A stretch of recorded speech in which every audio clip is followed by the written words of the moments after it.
Selalu kalau buat marketing, orang asyik sebut Facebook Ads ataupun TikTok Ads saja. Tapi mungkin anda pernah tahu apa itu Google Ads.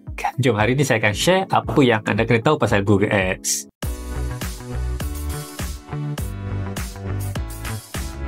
Hai, kembali lagi bersama host anda Adlan Khalidi dalam rancangan Rezik Digital, di mana saya kongsikan berita, tips dan panduan berkaitan dengan dunia marketing hari ini. Jika ini adalah kali pertama anda menonton, jangan lupa untuk tekan butang subscribe dan like video supaya anda akan jadi yang terawal untuk menonton video-video yang kita akan rilis pada setiap minggu.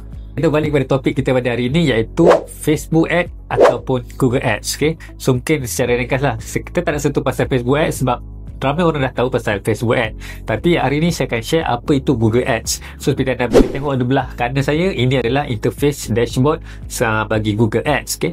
So tapi mari kita tengok selalu orang ingat Google Ads ni dia ingat satu benda je, iaitu search ads. Tapi sebenarnya bukan. Google Ads ni dia bukan sekadar search ad. Itu adalah benda yang paling common lah, benda yang paling orang ingat pasal Google. Sebab orang ingat bila search dia ingat Google lah.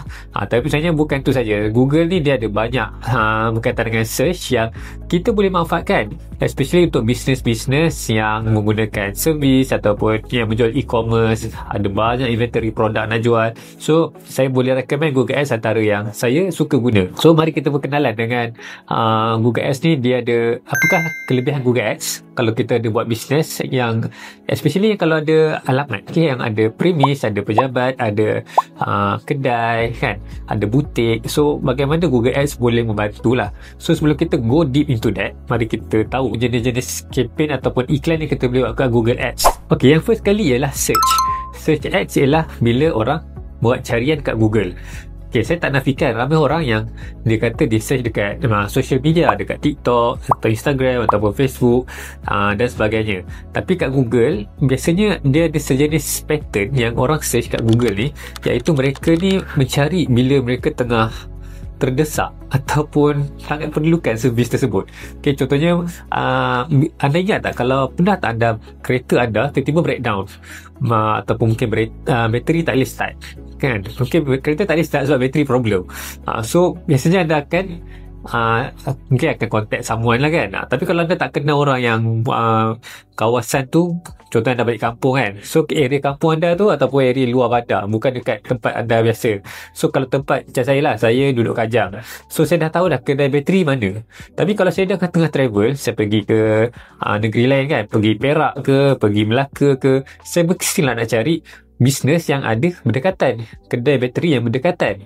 So dekat sini saya boleh search kat Google, sebab Google, powernya Google ni, dia tahu, dia ada database semua bisnes yang ada dalam sistem dia lah, yang anda mungkin search dekat Google Maps, anda akan nampak okay, bisnes mereka dekat sini. So inilah fungsi Google, Google Search, sebab dia integrate sekali. Google Search ni dia integrate dengan peta, which is anda akan dapat kedai ataupun bisnes yang berada berhampiran anda. Okay, so itu yang paling penting lah, sebab bila kita buat bisnes, kita boleh pegang kawasan tersebut. Dan at the same time, kalau kita buat Google Ads, kita boleh dapat lebih banyak leads yang mencari kita, especially bila mereka tengah terdesak. Okay, so itu yang paling penting.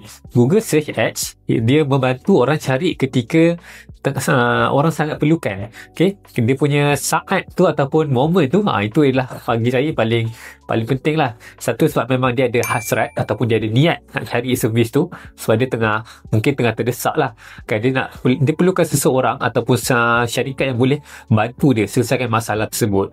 Okay, kedua, mungkin saya rasa yang kalau anda buat search kan, kalau saya lah, kita nak tengah comparison. Okay, kita nak beli satu barang kan, kita tengah nak beli barang, mungkin nak beli phone ke, nak beli laptop ke. So kita tinggal nak cari nak beli dengan siapa je, betul tak? Contoh anda berminat dengan iPhone yang terbaru, iPhone 17 kan. So memanglah anda tengok iklan dia, anda tengok ni, okay, boleh beli iPhone. Tapi satu cara biasanya orang beli online. Tapi kalau anda nak cepat, anda janganlah beli online. Anda mungkin akan cari kedai yang berhampiran kan, mungkin kedai telco ataupun kedai yang memang jual iPhone direct lah kan. So anda boleh pergi ke kedai tersebut dan boleh terus dapatlah kan phone tu kan. Sebab saya sendiri pun, walaupun boleh je beli phone secara online, tapi bila kalau beli secara fizikal, kita boleh terus pegang, kita boleh set up terus. So dia lebih convenient. Apa yang saya nak cerita ni lah, selain pada kita pilih lokasi kedai yang berdekatan dengan kita, kita boleh buat comparison. Okay, sebelum kita pergi ke sini, kita compare dah 2-3 kedai ni, ataupun mereka ada website. So kita boleh compare lah dekat website mereka. Maksud saya tadi, kalau macam telefon ni, kalau anda nak beli on the spot, tapi ada barang-barang lain anda nak compare dulu kan, anda nak compare. Salah satu tujuan kita compare ni sebab kita nak dapatkan the best price, betul tak? Mungkin kita ada nak tahu mungkin ada diskaun ke, ataupun kalau beli dengan A kita dapat free gift ni ke, beli dengan B dapat free gift ni ke kan. So biasa itulah Google Ads dia boleh bantu naikkan kita punya website ke atas. Okay, so itu antara kelebihan pakai Google Ads. So tadi saya sebut dua lah mainly Google Ads, mainly yang iklan search ni, dia boleh bantu kita muncul bila kita tengah terdesak, tengah nak mencari servis tersebut, dia boleh, iklan kita akan keluar dekat dalam Google Ads. Kedua, dia memudahkan untuk kita buat comparison. So kita mungkin tak terdesak nak beli telefon sekarang, tapi dalam proses seminggu 2 kita nak membeli phone, kita mesti akan compare juga kan. Okay, so yang kedua, dia moment ataupun buying intent tu ada orang yang search kat Google ni. So mari kita apa beza dengan yang tadi tu, Facebook Ads, TikTok ataupun Instagram. Okay, dia macam ni, bila anda buka Facebook kan, anda scroll ataupun TikTok anda scroll dan mungkin iklan tu akan muncul. Okay, tetapi yang iklan muncul tu dia berbentuk display. Mungkin anda bagi saya lah, kalau saya buka TikTok, saya tengah mood saya nak mencari hiburan ataupun saya nak, dia ada dua lah. Kalau anda memang nak tengok video-video yang menarik ataupun kelakar, anda mungkin saya boleh buka TikTok dan kita akan ni.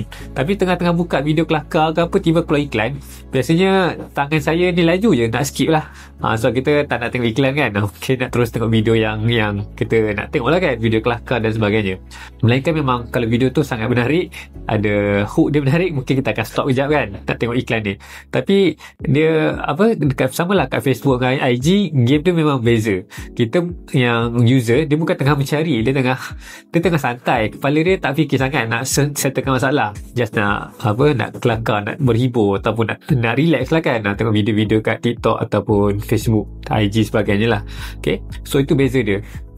Kat Google ni orang tengah search sebab dia tengah perlukan servis tu. Dekat social media, dia advertiser, kita akan cuba cari orang yang tengah perlukan servis tu kan. Tapi orang tu sendiri, adakah dia tengah fasa sedang bersedia nak beli, ataupun dia nantilah kan, nanti aku contact dulu, nanti aku mungkin dia akan tekan WhatsApp ataupun isi borang, tapi mungkin dia yang risau dia kalau dia tu jenis joy buyer lah kan, dia tanya macam nak beli tapi tak jadi beli kan. So leceh lah, kita nak kena kita dapat leads tapi mungkin kurang berkualiti. So ada cara lain lah kita nak tapis leads dekat social media. Soalnya Google Ads ada banyak lagi feature-feature ataupun campaign yang menarik. Nanti kita akan teruskan dalam video yang seterusnya. Sekiranya anda rasa video bermanfaat, jangan lupa anda boleh tekan butang follow, like dan subscribe. Anda kena yang pertama untuk tonton video-video di YouTube dan juga di social media kami, The Zik Digital. Okay, kita jumpa lagi dalam video akan datang. Bye.